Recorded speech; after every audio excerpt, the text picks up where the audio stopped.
मारी मारी मारुत बसधीरा पारत पार गयो मत धीरा कहाँ जाई देखी बन शोभा कुंडल चंद्र मधुकर लोभा आना नरुफल फूल सुहाए खग मृग बिंद वन भाई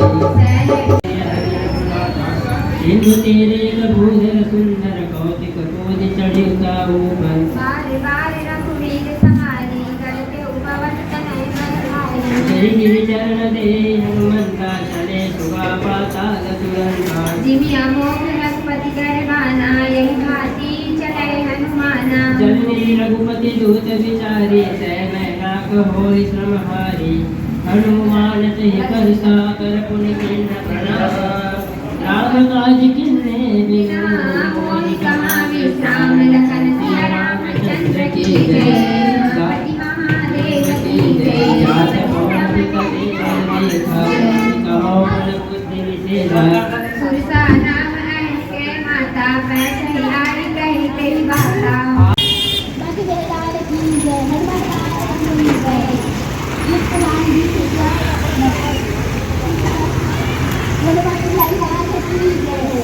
जय श्री राम। पवन तनय संकट हरन मंगल मूर्ति रूप राम लखन सीता सहित हृदय बसु सुरभूप। सभी को नमस्कार, जय हिंद दोस्तों। आज के वीडियो में आप हनुमान जी के दर्शन करेंगे और साथ ही वहाँ मंदिर में सुंदरकांड हो रहा था वो भी आप सुनेंगे। श्री हनुमान जी श्री राम जी के और सीता जी के परम भक्त थे और उसी से संबंधित एक प्रसंग है कि भगवान जी का नाम लेने से हनुमान जी के प्राणों की रक्षा होती है। तो सुनते हैं वह प्रसंग। यह वह समय था जब श्री रामचंद्र जी ने इस धरती को हमेशा के लिए छोड़ने का फैसला किया। उन्होंने अपने सभी भाइयों और सीता जी की एक बैठक बुलाई और उनसे कहा, देखो अब हमारा खेल यानी कि लीला खत्म होने वाली है, तो हम अपनी प्रकृति यानी कि स्वरूप में विलीन होने जा रहे हैं। जैसे ही वह क्षण आया नारद आ जाते हैं और नारद जहाँ भी जाते हैं कुछ न कुछ उपद्रव हो ही जाता है। नारद को देखकर लक्ष्मण जी बहुत भयभीत हो गए। उन्होंने कहा, भाई नारद आए हैं। नारद को देखकर श्री राम ने उठकर उन्हें बैठाया और उनकी पूजा की। और फिर राम ने पूछा, हे नारद, हे महान भक्त, मैं आपकी क्या सेवा कर सकता हूँ। नारद ने कहा, अभी आप चर्चा कर रहे हैं, आप अपनी ये लीला बंद करना चाहते हैं। यही वह लीला है जो आप इस पृथ्वी पर कर रहे हैं, लेकिन तुम्हें ऐसे ही नहीं जाना चाहिए। आपको एक बड़ी सभा बुलानी चाहिए। अयोध्या और पूरे विश्व के सभी लोगों को बुलाना चाहिए। सभी ऋषि मुनियों को आमंत्रित करें, सभी देवताओं, यक्षों, गंधर्वों को आमंत्रित करें, सभी को आमंत्रित करें और अपना निर्णय घोषित करें। श्री राम सहमत हुए और विधिवत एक सभा बुलाई गई। यह एक बड़ी सभा थी, सभी आ रहे थे और उसके लिए बहुत सारी व्यवस्थाएं करनी पड़ी। इसलिए राम के प्रत्येक भाई को कर्तव्य दिया गया। सीता को मेहमानों की देखभाल करने का कर्तव्य दिया गया। उन सभी को भोजन कराना होगा, इसलिए रसोई उन्हें दे दी गई। ऐसे ही हर एक को एक एक जिम्मेदारी दी गई। शत्रुघ्न को सभा में सभी ऋषियों और मुनियों का स्वागत करना था और उन्हें चंदन का तिलक लगाना था और फिर उन्हें एक माला देनी थी। एक बहुत अच्छी माला उनके कंधों पर रखनी थी और फिर उन्हें उचित आसन दे, यही उनका कर्तव्य था। नियत दिन पर सब कुछ व्यवस्थित कर दिया गया। सभी आने लगे, इसलिए शत्रुघ्न बहुत व्यस्त थे। अचानक नारद ने शत्रुघ्न जी को बुलाया और कहा, हे शत्रुघ्न, क्या आप दूरी में देखते हैं, मतलब दूर का सोचते हैं? दुर्वासा आ रहे हैं, बहुत बड़ा खतरा आ रहा है। शत्रुघ्न ने आश्चर्यचकित होकर उत्तर दिया, क्यों?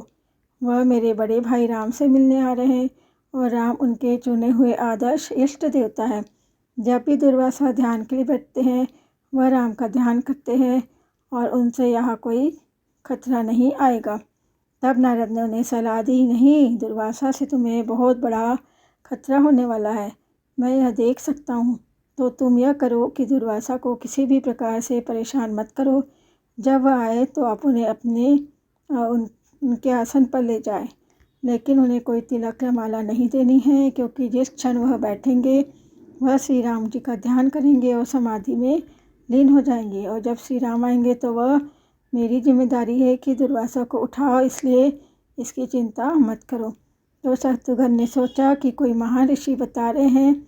उन्होंने नारद की बात मान ली और बस दुर्वासा को मतलब बुलाया, आदर किया और उनको अपनी सीट दिखा दी और चले गए। और दुर्वासा बैठकर श्री राम जी का ध्यान करने लगे। अब जब सब कुछ ठीक हो गया, सही अनुकूल समय आया। श्री राम, लक्ष्मण, भरत और सीता चारों ने प्रवेश किया। सभी लोग खड़े होकर श्री राम का स्वागत करने लगे। केवल एक ही व्यक्ति बैठा था, वह थे दुर्वासा। नारद ने दुर्वासा जी को धीरे से उठाया और उनके कान में कहा, श्री राम आ गए हैं, कृपया उठे। तो दुर्वासा अपनी गहन समाधि से नीचे आए और फिर अपनी आंखें खोली। एक बात जिसने उन्हें प्रभावित किया वह यह थी कि हर ऋषि और मुनि के पास चंदन का तिलक, माथे पर तिलक था और गले में सुंदर माला थी, लेकिन उनके पास ये सब नहीं था। अतः उन्होंने नारद से उनको ये सब न दिए जाने का कारण पूछा और नारद बहुत गंभीर हो गए। उन्होंने कहा, देखो दुर्वासा जी, आपको माला और तिलक देना शत्रुघ्न का कर्तव्य था। उनके मन में आपको अपमानित करने के लिए जरूर कुछ होगा। मुझे लगता है कि आपको इसकी सूचना श्री राम जी को दे देनी चाहिए। तो शुरू हो गया नारद का नाटक। दुर्वासा अपने साथ जो हुआ उससे दुखी होकर खड़े हो गए और बोले, हे राम, आपकी सभा में मेरा अपमान हुआ है, मुझे उचित स्वागत क्यों नहीं मिला। श्री राम ने शत्रुघ्न को बुलाया, लेकिन वह वहाँ नहीं थे। श्री राम आश्चर्यचकित होकर बोले, इसे क्या हो गया। तब राम को पता चला कि उनके परम भक्त श्री हनुमान भी गायब है। तब नारद ने पूछा, दुर्वासा के अपमान के संबंध में आपने क्या निर्णय लिया है राम जी। तो राम ने कहा, मैं शत्रुघ्न को उनका अपमान करने की सज़ा दूंगा, तो पहले यह पता लगा ले कि शत्रुघ्न कहाँ है। तब नारद ने कहा, चलो हम हनुमान जी के घर जाए, क्योंकि उनकी माँ अंजनी यहाँ आई है और वह अपनी माँ के साथ व्यस्त रहे होंगे। आइए पहले चलकर हनुमान जी के दर्शन करें। इसलिए एक रथ बुलाया गया और राम ने अपना धनुष और तीर ले लिया। जब वे अंजनी के घर पहुँचे तो अंजनी ने आकर श्री राम जी को प्रणाम किया और श्री राम जी ने पूछा, क्या हनुमान यहाँ हैं। हाँ प्रभु, क्या मुझे उन्हें लाना चाहिए। निश्चित रूप से हनुमान जी को बुलाओ। तभी हनुमान वहाँ आए और खड़े हो गए। उन्होंने अपने स्वामी को धनुष और बाण के साथ अपने रथ पर खड़े देखा। उन्होंने अपनी गदा छोड़ दी और प्रणाम किया।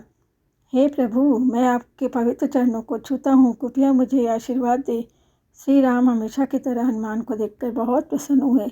उन्होंने कहा, हनुमान, शत्रुघ्न कहाँ हैं, क्या आप जानते हैं। हनुमान जी, हाँ प्रभु, मुझे पता है वह कहाँ है। कहाँ है वह इस घर के अंदर है। उसे बाहर आने के लिए कहो। नहीं प्रभु, मैं उसे बाहर आने के लिए नहीं कह सकता।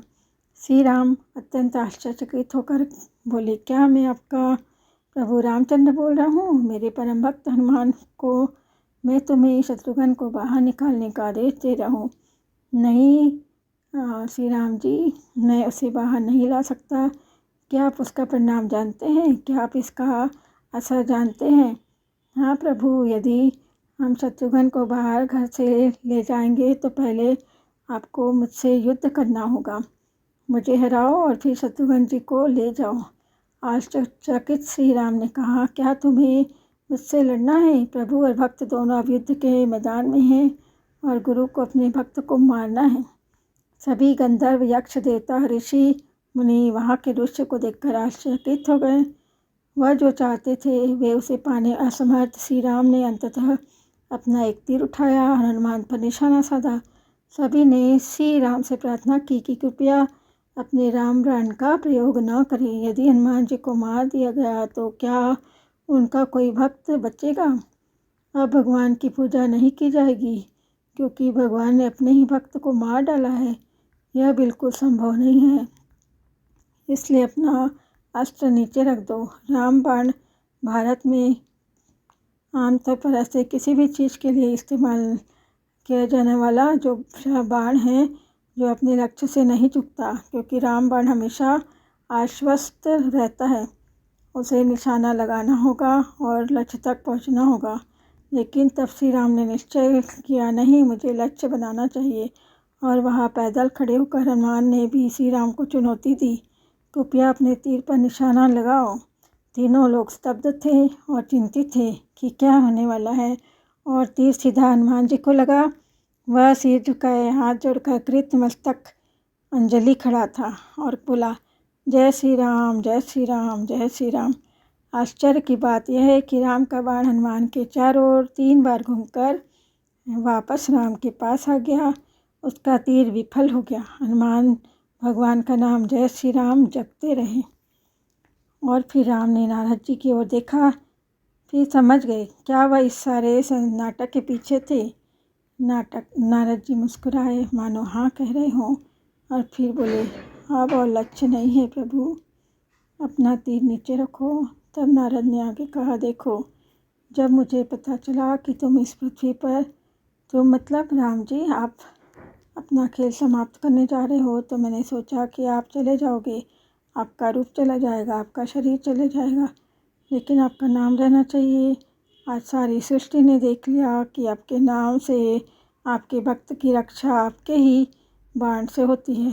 भगवान की उनका नाम ले तो जो बिल्कुल असहाय है, तो उनकी भी रक्षा होगी। इससे सिद्ध होता है कि भक्त का कभी नाश नहीं होता, वो हमेशा सुरक्षित रहते हैं। न मे भक्त प्रणश्यति, मेरा भक्त कभी नष्ट नहीं होता। गीता में भी भगवान श्री कृष्ण ने यह कहा है। तो यहाँ तक वीडियो में बने रहने के लिए आप सबका बहुत बहुत धन्यवाद।